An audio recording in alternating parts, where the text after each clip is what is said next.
When I need answers about anything to do with personal growth, I go straight to my mom and my aunt. Here they are, Priscilla Babin and Tina Gilliatt with the sister sauce.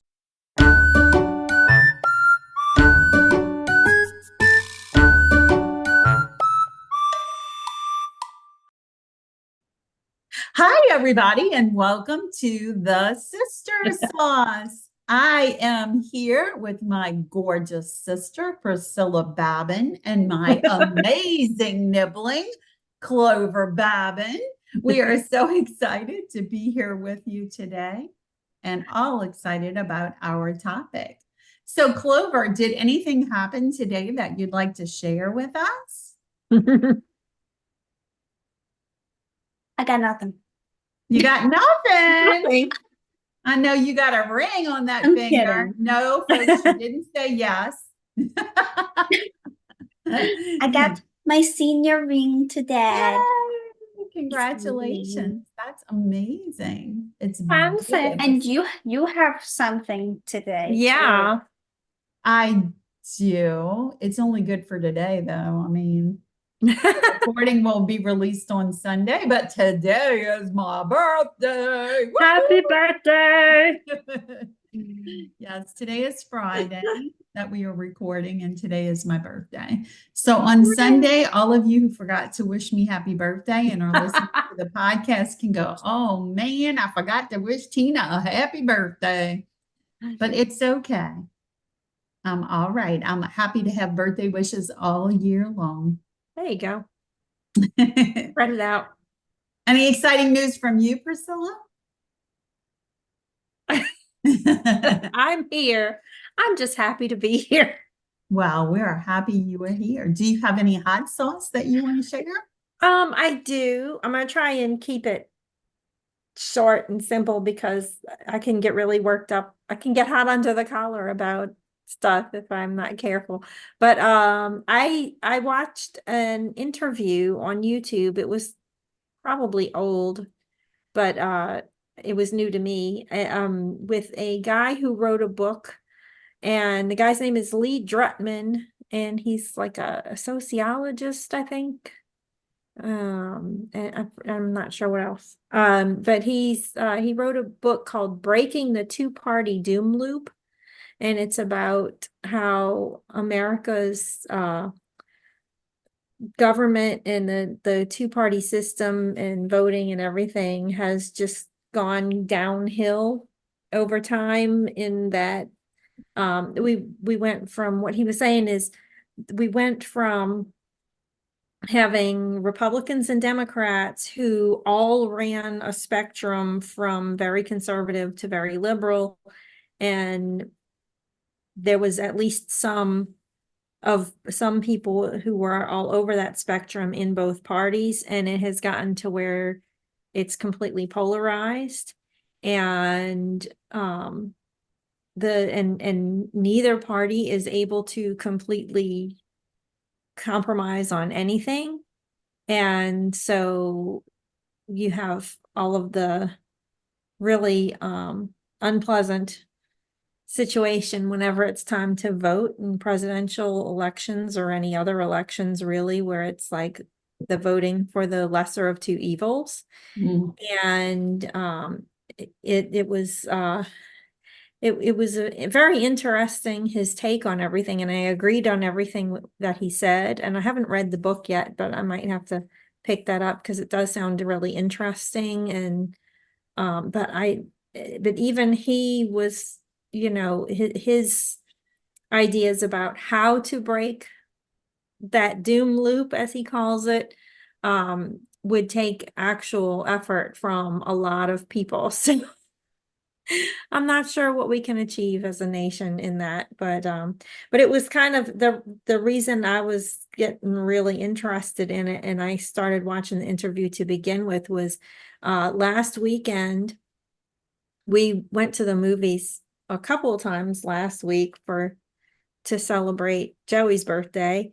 And one of those times there was an ad preview ahead of the movie that we saw, and it was for a new movie, and I don't remember the name of the new movie, but it was basically the premise of that movie was that the United States had gone into a state of civil war again everywhere. And I saw that promo. you Yeah. saw that promo. And it was kind of scary. And all the other movies that were being previewed were all scary movies, so it kind of went along with it. But it was really scary. And at the end of the interview with Lee Drutman, he says, he said something like, it feels like we're headed towards civil war. And I had just seen that preview and I'm like, Yeah. terrifying. So I mean, we can, logic it out all we want, but we have a democratic system, and that people would not go that far, but we never imagined a group of conservatives storming the Capitol either. So Yeah, I agree. it's scary, and I feel like as a nation, we need to be less polarized and less hateful and more ready to compromise. Yeah. So that's It's what so I'm frustrating too, following. because you see such good candidates run outside of the traditional parties, Mhm. and you want so desperately for them to win because they seem logical. And our one or two little votes, or I don't consider voting ever throwing your vote away, Mm. but that's the whole premise, is that if you don't vote within the two-party system, you're throwing your vote away. And Yeah. I understand that premise, but I hate that we can't do better. Right. Yeah. It's I think the general idea that he had was that over time, if enough people vote third party and enough people are interested in enacting changes to our system, and it becomes a bill that can actually be passed, then there's hope. However, you're not going to have any Republicans or Democrats voting for a different party system when the one we have is to an advantage of them. So stressful. But he gave some really good examples of other countries that have different systems. I can't remember exactly what any of them were off the top of my head, but I think I want to say it was the Netherlands. I'm not entirely sure. Has a system where there's a percentage, each party gets a percentage and they get representation, and so all those people, they have whatever percentage gets voted for, they'll have that many people on this their major council or whatever they call their government, that they all have to work together. And it's a combination of all the different parties, even Imagine that. the People for Animals Party or whatever, it's People cooperating. Mhm. And he said that they have a very peaceful system and everybody seems to be at least moderately happy. And so I was like, that sounds fantastic, to me. But we have to get to that point. So Yeah. we'll see. Very interesting. Do you remember what the name of the book was? Breaking the Two-Party Doom Loop. I like that. Okay. Very good. Yep. Lee Drutman. So y'all Well, check that out. that's a serious note to go from to our topic Yeah. today. So that's our topic is humor. Yes. And National Humor Month is April, Okay. which makes sense, right? April Mhm. Fool's Day starting us out. Have either of y'all seen any good or saw any good April Fool's jokes? Yes. We had one for our church. Can't imagine who did that. I'm Joker. What? John Yeah. Krasinski and Emily Blunt didn't really come to our church for Easter? Sadly, I don't think so. I think I would have noticed. Somebody he's said, tall. one of my friends posted a thing on Easter Sunday that said, This is your friendly reminder that tomorrow you will see plenty of ultrasound images. It is April Fool's Day. Don't get too excited. mhm. And sure enough, one of my friends posted that they were expecting another baby. And I was like, April Fool, right? Thinking it was April Fool. And then I realized that they had posted it 2 days earlier. Oh. And they really were expecting another baby.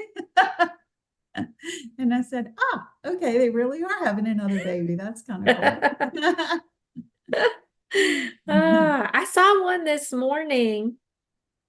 Oh, there was one of our cousins posted, and it was from a police department saying they were going to start instituting a gratuity system. When you got pulled over, you could tip the police. I saw that. That was That was so pretty funny. good. Yeah, And that was that cool. one from Rouse's, one of our local grocery stores had a post about a new bath bomb that they were selling, but it was made like crab boil, so it was spices. That was funny. That was a good one. They had interesting different places were talking about, oh, we're doing a new flavor of this or a new flavor like Starbucks. So, and they came Oh up with all yeah. these weird things. I don't remember what they were, but it was cute seeing some of the things pop up from the different retailers and see. Mhm. Did any stand out to you, Clover? I didn't see anything except for there was a couple like rumors about Stranger Things that like I was like, huh? And then I realized it was April Fool's and I was like, oh. Yeah. Yeah. They had said the new season was coming out February 30th. Yeah. Oh. Or I don't know if that was something Oh, else. that was something else. Okay. But something was supposed to come out February 30th. And Bridgerton. I don't know. I don't know. So, yeah, that was a good one. I had Googled fun April Fool's pranks, and apparently some company posted something about a translator that you can put by a baby and it converts baby talk into real language. That That would be so awesome. would have been useful years ago. That reminds me of that Far Side comic of the guy is walking down the street and it said something like Gary experiences his brand new dog translator or something. And he's got the headphones on, and you can see there's little word bubbles by all the dogs, and they're all saying, hey, hey, hey, hey. Oh my gosh, that's hysterical. There, you have to Google it. I didn't read it, but there is an article on the internet. Just Google April Fool's 2024 pranks that failed. There's Uh-oh. an article about all these different companies that did April Fool's things, and instead of it being funny, it ended up failing. Oh, And so go April read that when fails you get a instead of April chance. Fool. I want to read it when I get a chance. I had just come across it, but I was busy doing something else, and so I didn't end up reading it. But I want to say Tesla was like one of the ones that did something for April Fools, and it ended up backfiring on them, and their stock dropped 5% overnight, or Oh my goodness. drastically. I don't know how much percentage, but I think it was like 5% or something. So yeah, go check that out when you get a chance. April Fool 2024 pranks that failed. Okay. So that's fun. Well, we're going to talk about humor today since it's National Humor Month. And Priscilla has a list of comedians that we're going to Mhm. talk about. These are amongst our favorites. I'm sure we'll forget somebody, but Yeah, you know, you know how that goes. I mean, when we did our lists of favorite shows and movies, we realized later that we forgot big ones, and we're like, oh my gosh! But it's hard to think sometimes, off the cuff. And I did Google comedians and look through lists of comedians and hoping that it would spark, but I made two separate lists because not all comedians are created equal, and I know. some are safe to watch with family present, and some not so much. So my first list is lists of clean comedians. And so on that list we have Angela Johnson, Oh, yeah. who is hilarious. A lot of people remember she was on Mad TV before she was, I think even before she was touring as a comedian. And so she's been touring probably 20 years or something now.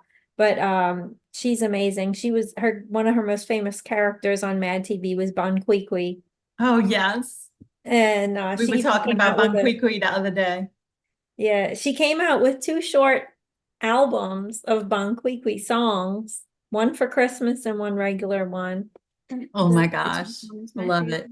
Yeah, the Christmas Oh, one is awesome. Also, Angela is spelled Anjelah. Yes, for those of you who want to look her up. Yeah. Yeah, not spelled the traditional way. So, and then the next one I have on my list is Jim Gaffigan, who also has been around for a Oh, really long time. He's also done a lot of acting. Has done some acting. All these people have done a little acting, I think. But in particular, Jim has done a ton of acting, little bit parts, and even he's even been bad guys. Like I think he was a bad guy on Criminal Minds one time or something, and I think so. Or maybe I'm thinking of Law and Order or one of those things. But he's still touring. Angela Johnson just had a baby, so I don't know if she's touring right now, but she's probably not going to take a lot of time off. But Jim Gaffigan, everybody knows Jim Gaffigan because he talks about a lot of his jokes are about food. And he has his whole thing about Hot Pockets, which I thought he had gotten all the mileage out of Hot Pockets, but somebody else on one of my lists I just watched talk about Hot Pockets and I was crying, laughing, and it was, you know, equal to Jim Gaffigan's Hot Pocket rant. But another one I love, and he's super clean, and my kids have watched him, and he's awesome, is Nate Bargatze. I know you like him I love too. Nate Bargatze. Yes. He's got at least 3 specials that you can watch on Yeah. whatever streaming things, Prime or um, Netflix or whatever. He's great. He's very clean. What I think of when I see him is he always looks extreme. He looks tired and like he's so casual in his presentation of anything. And he's sort of the everyman, and you sort of feel not sorry for him exactly, but you can empathize with him on all the things that he talks about. But his delivery is so dry, but it's also hilarious. He's awesome. Then Tom Papa, who is real funny. He's great. He keeps it pretty clean. I think sometimes he has some on edge, but he's really good. And then Michael Jr.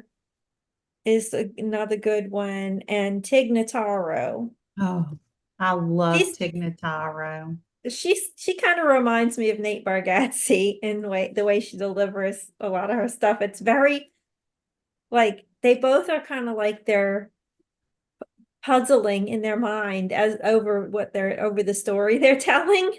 Like it's like it's fresh, like it's the first time they've ever told it every time. Yeah. It's Yeah. just their delivery is so good. Well, Tig Notaro is from like Mississippi. I want to say like I was going to say Poplarville, but no, I think it's like Jackson, Mississippi. And you She can has no hear that accent. in Tig's voice. You can hear that Mississippi in Tig's voice. And I'm I was trying gonna to, say I didn't really notice her accent too much, but I guess it's sort of a subtle. it's very subtle. Mississippi has a completely different accent than Louisiana. Oh yeah, I know. But Tig did this. I just Googled her real quick, and it is Jackson, Mississippi. Do you know her birth name is Matilda O'Callahan Notaro? That is so Wow. cool. But I wanted to see what the name of the movie was that we saw with Tig in it. it's sort of like an autobiographical thing, Uh, but I don't think it's completely about her real life, mm, but she takes a lot of stuff from her real life. And it's a very interesting movie. It really is. But I don't I don't see it quickly to share the name of it, but it's out there, I believe, on Netflix. So look that up. But yeah, one of my favorites. And her more recent stuff, she talks about her kids, and that just cracks me up because she's so dry, and then she starts mhm. talking about her kids, and it's like, yeah. Yeah. I just thought of somebody else who I forgot to write down on my clean list.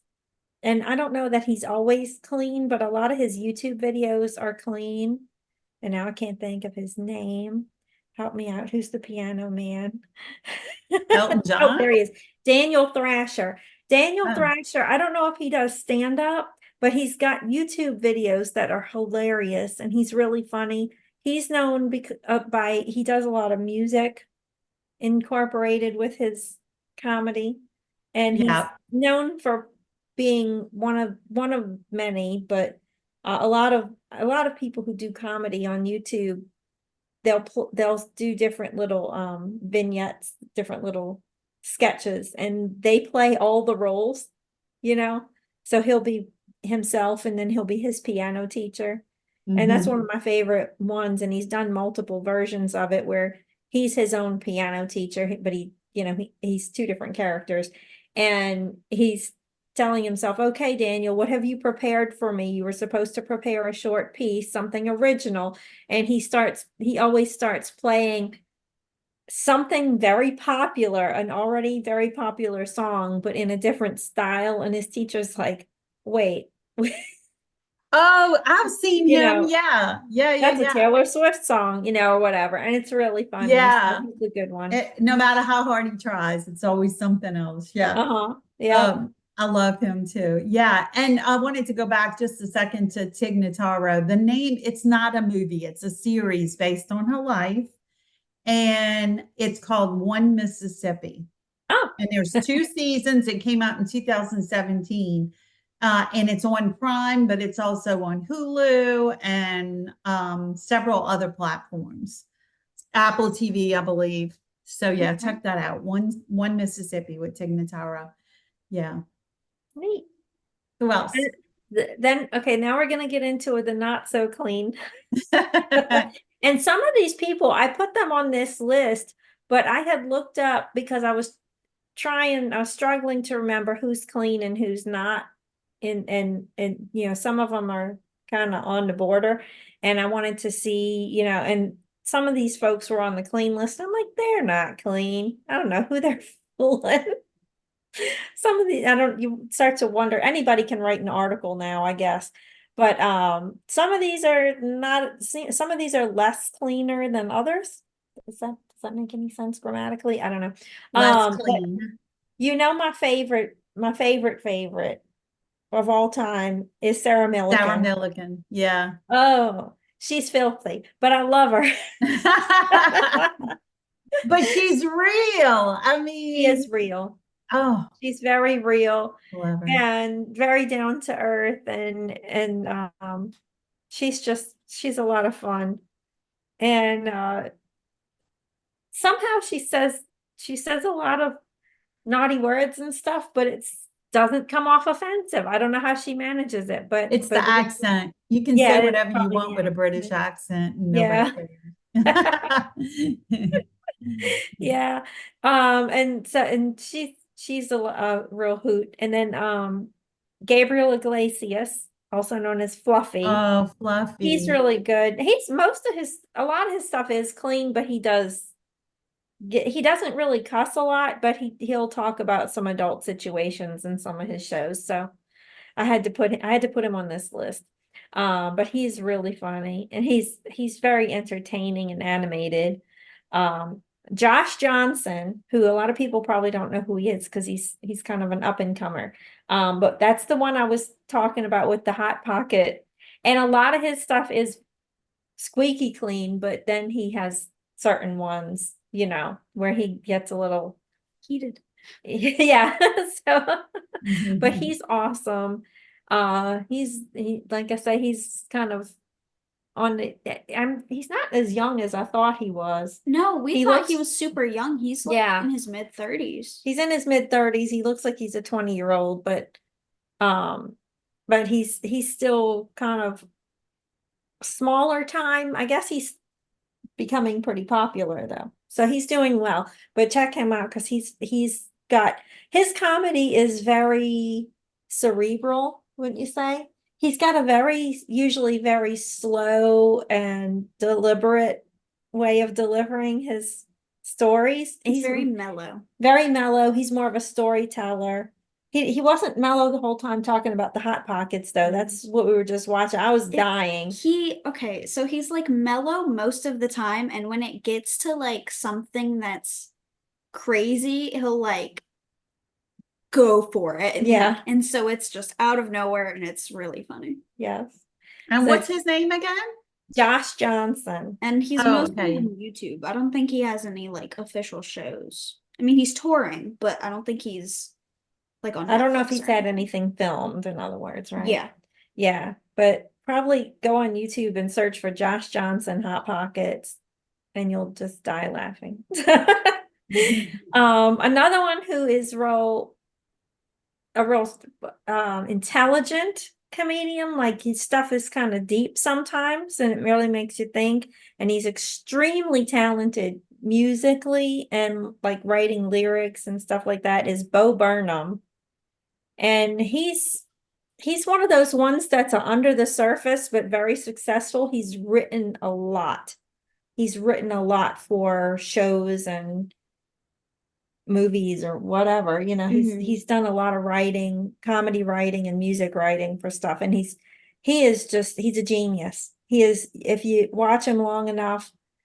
And the first time I saw him, a lot of the show I watched that was recommended to me by Nico was sort of dark. It was very dark humor. And I was like, oh, he's weird, you know, and Is I don't that the remember one? which Is he the one. one that did the whole thing about COVID and being locked in a? Yes. Okay, we saw that. That was really interesting, but it was dark. Mhm.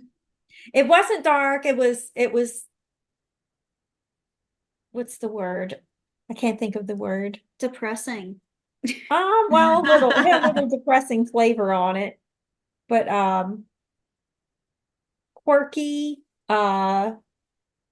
eccentric. That's the word. Eccentric He is is the word. eccentric. But Yeah.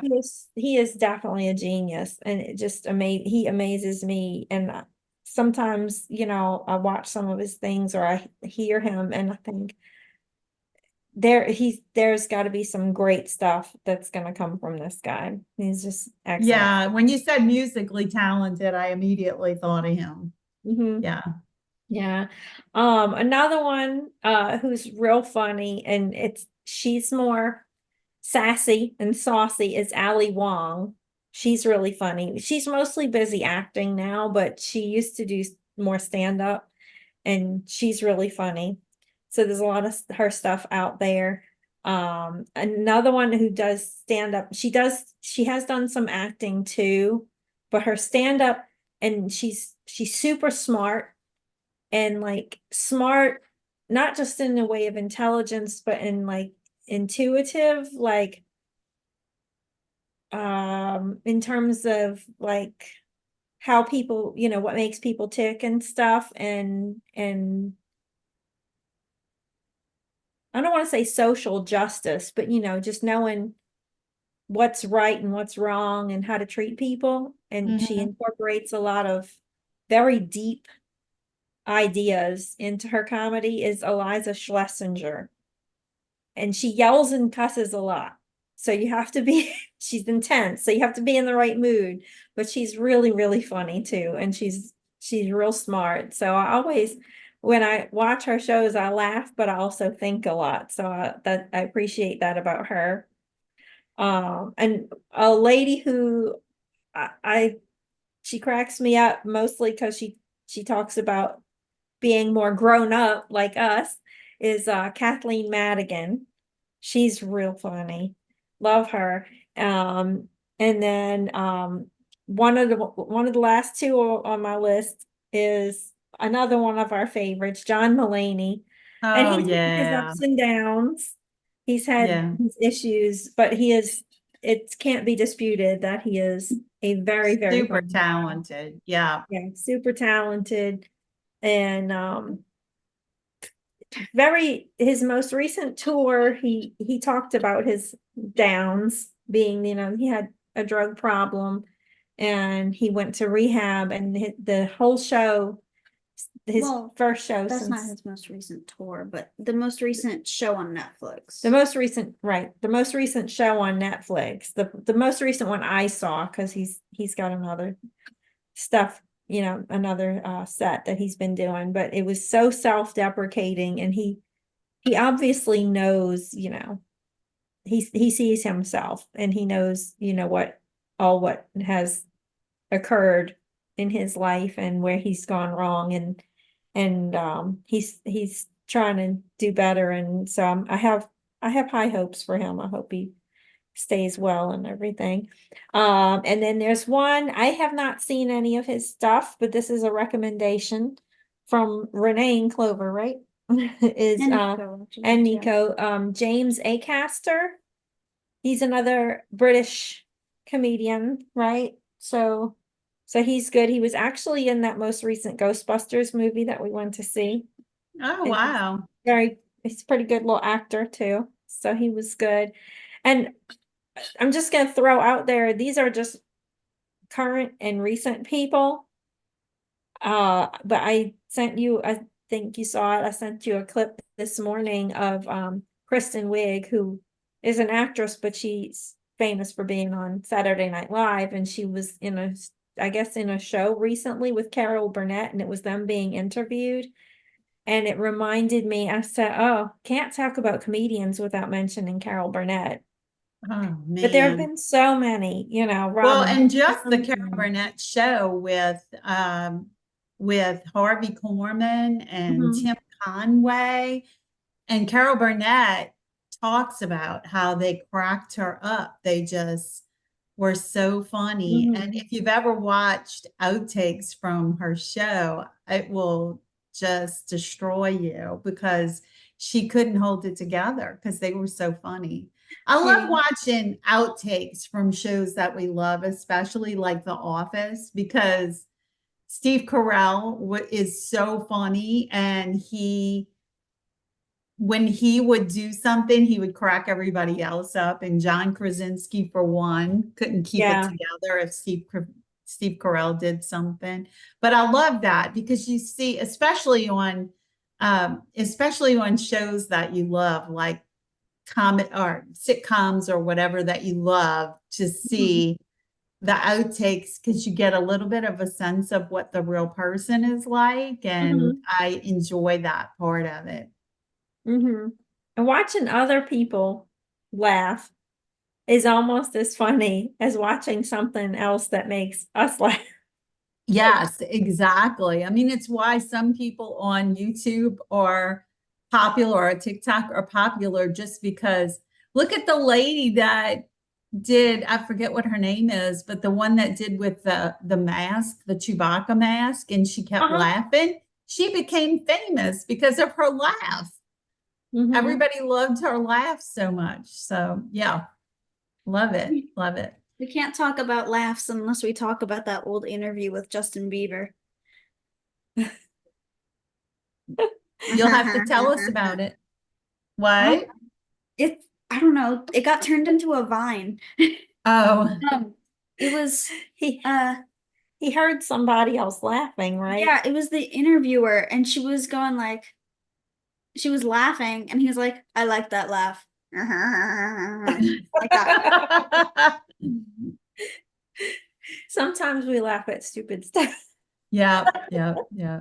Hey, but any kind of laughter, you know. Yeah. And as a public speaker, one of the things that I've always wanted, in fact, even before I knew I wanted to do public speaking, I wanted to be funny. And I don't know why. I just enjoyed so much other people making me laugh that I wanted to be able to do that for other people. I'll never forget when Mom and I had gone to a Sunday school teachers conference like 35 years ago. It was quite a while back. We were excited to meet Don Wharton in person. Don is a Lutheran entertainer that sings and plays piano and writes some beautiful songs, but he was just so funny. And I remember approaching him at the conference that we were at, and I said, Don, I want to be like you. I want to be funny like you. And I just don't think I have it in me. And he said, oh, you can learn how to be funny. And it is one of the things that I have enjoyed so much in Toastmasters is learning how to be funny. And I deliberately enrolled in the engaging humor path so I could learn how to be funny. And I've really learned a lot about it. You can learn how to be funny, and it's just such a trip when I can imagine how comedians feel. I don't think I would ever want to get on the stage and do like we have a friend, Christy, who does stand-up comedy, right? And I'm thinking, I'm not sure if I would subject myself to stand up, but boy, I know what it's like to get up and give a speech that's humorous and get a lot of laughs. And the feeling that you get when you've brought other people to where they're laughing and so much. I watched my own, I have one speech that I gave about AJ. Of course, all my funny material is about AJ because he is good content for me. But the one speech that I gave about him that was a humorous speech, I love watching it because I listen to the laughter in the background and think, I did that. I made them laugh. So yeah, I love that kind of stuff. And you've heard the old expression, laughter is the best medicine, right? Well, did you know that there's truth in that? I believe. According, you're just waiting for me to share the information. The Mayo Clinic has a whole article, which I'll share in our show notes, that talks about how stress relief comes from laughter. And you know, you and I have talked about this, that stress causes all kinds of other health issues, right? So if you can reduce the stress, there aren't only emotional benefits of reducing stress, there are physical benefits of reducing stress. And laughter brings stress release. And so I'm going to share that article. It's very detailed and has a lot of technical stuff in it, but the encouragement from it is that if you're struggling emotionally, turn to humor for your cure. And you and I have talked about that. When I've had a particularly bad week, you'll say, go watch Sarah Milligan or watch the latest episode of Ghosts or Ted Lasso or whatever. And it's why we have a rule in our house that the last thing we watch before we go to bed has to be something funny, because I cannot go to bed after watching The Blacklist or Criminal Minds or one of AJ's favorite law shows. I have to watch something funny right before bedtime, even if it's a TikTok. Well, that was fun. So everybody needs to celebrate Humor Month somehow. You can listen to our podcast and we'll make you laugh. I have a few dad jokes I can share. Okay. These are actually clean jokes that you can tell at work or anywhere. So people think that icy is the easiest word to spell. Come to think of it, I see why. Oh.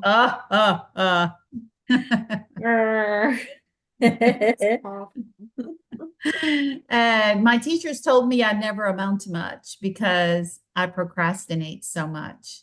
I told them, just you wait.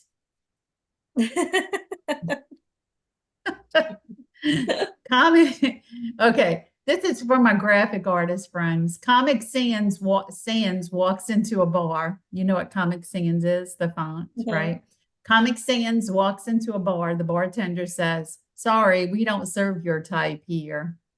But don't bump. Why everybody hates on Comic Sans? I know. Fun.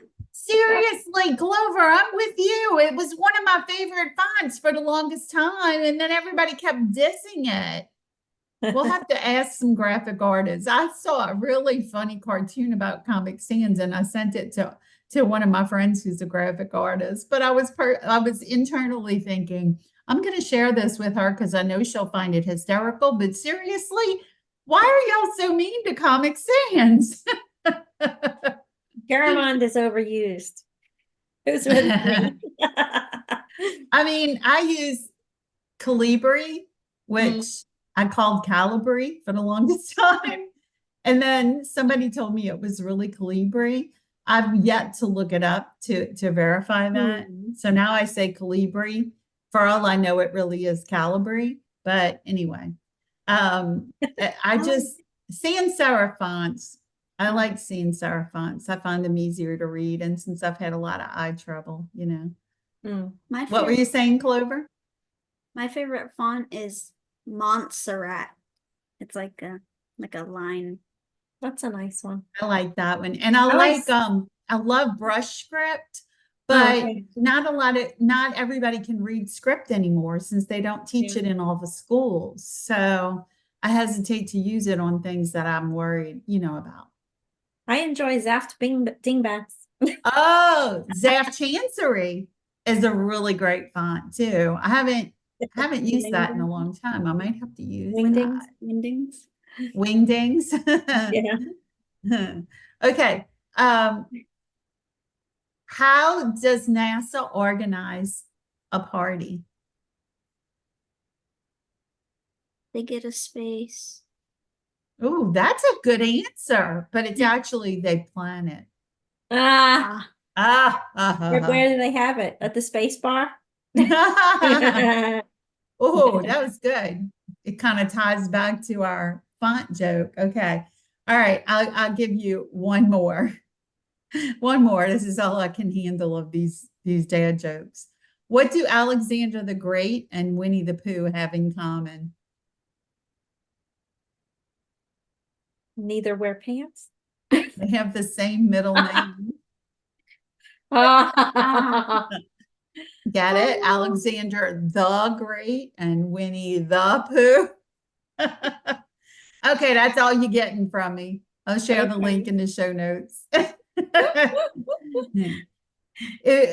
Just a little side note, a funny idea that you can do if you have a friend who is sick, and we're talking about healing power in humor, right?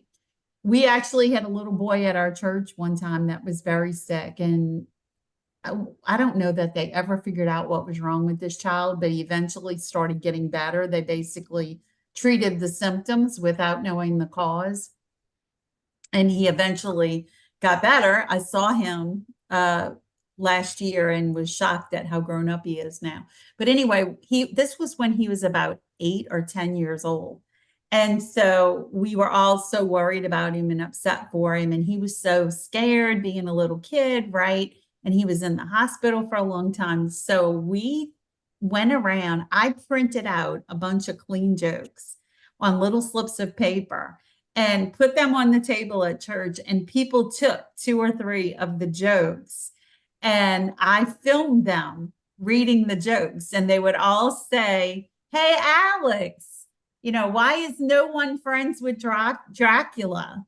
Because he's a pain in the neck," and then somebody else would tell a joke, and we filmed the whole thing of all these people telling jokes, and I strung it together and I did outtakes too. Like Livia and her friend kept laughing and they couldn't tell the jokes. So I did outtakes at the end with them laughing, and we had this whole string of outtakes, people like older ladies saying, "Can I do that again? That wasn't very funny. Can I try it again, honey?" And so we had all these great outtakes, and I put it on my YouTube channel and hid it, but then sent the link to his family to share with him. And he really got a kick out of it. And who knows, it might have been part of the healing power that helped him get over whatever it was. But that's a great idea if you know somebody that's sick or depressed and you want to do something fun and nice for them that doesn't cost you a lot of money. Just record yourself. People, you got these cell phones that have great video power. Record yourself telling some jokes and send them to your friends. Good stuff. That was great. That all of that humor, we're going to have to use it to make people laugh and make people well. Clover, do you have any sweet and sour sauce? I do have some sweet and sour sauce, although today it's a little more sour than sweet. So I'm going to talk about a very bad comedian. Not bad, like not funny. Well, that too, but that is in bad person. So this person is Matt Rife, and you've probably heard of his special on Netflix called something. Okay. So there was a big debacle about it. Hank Green posted on Twitter about it, or X, sorry. And so basically just tons of jokes about misogyny and how women should stay in the kitchen and how he had this waiter who had a black eye, and he was saying like, oh, if she'd stayed in the kitchen, she probably wouldn't have gotten hit. So really bad.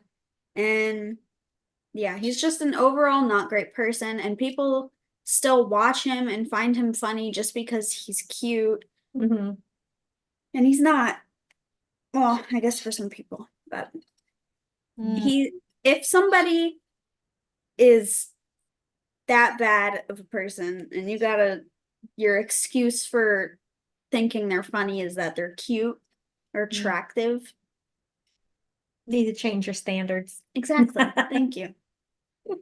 Very good. Yeah. I've seen Matt Rife and I know exactly what you're talking about. Ugh. Oh, wow. And there's so many comedians that if you are truly talented, you don't have to resort to that, right? You don't have to resort to the negativity and the disgustingness. So, yeah. Well, do you have some marinade? I was trying to remember what I was going I do. My marinade, what I want everyone to marinate on is that I was struggling this week worrying about who thinks what of me. And it's a thing that I do. I want everybody to love me. Everybody's got to love Tina. You know how it goes. And so I was dealing with that.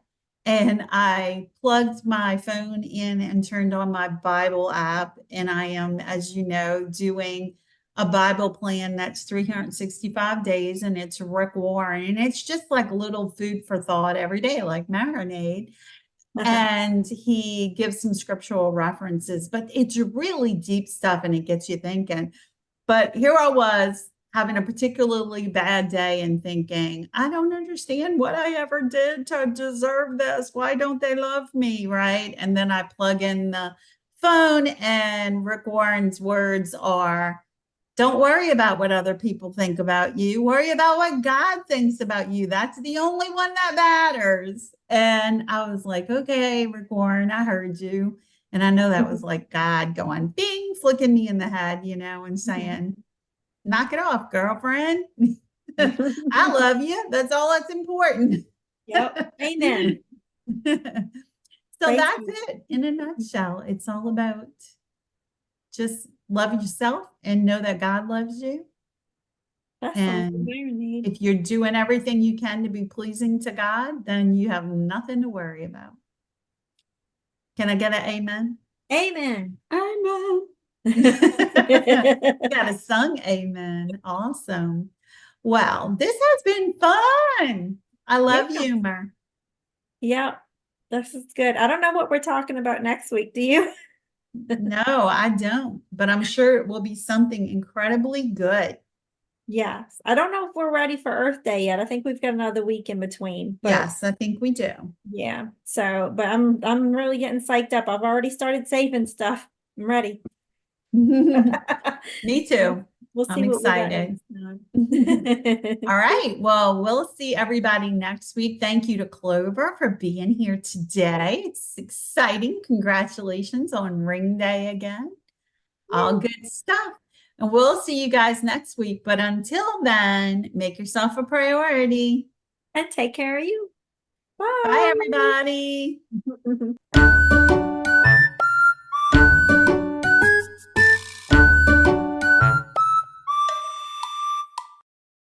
Thanks for joining us. Make sure you subscribe to keep up on all the latest sauce. See you next time.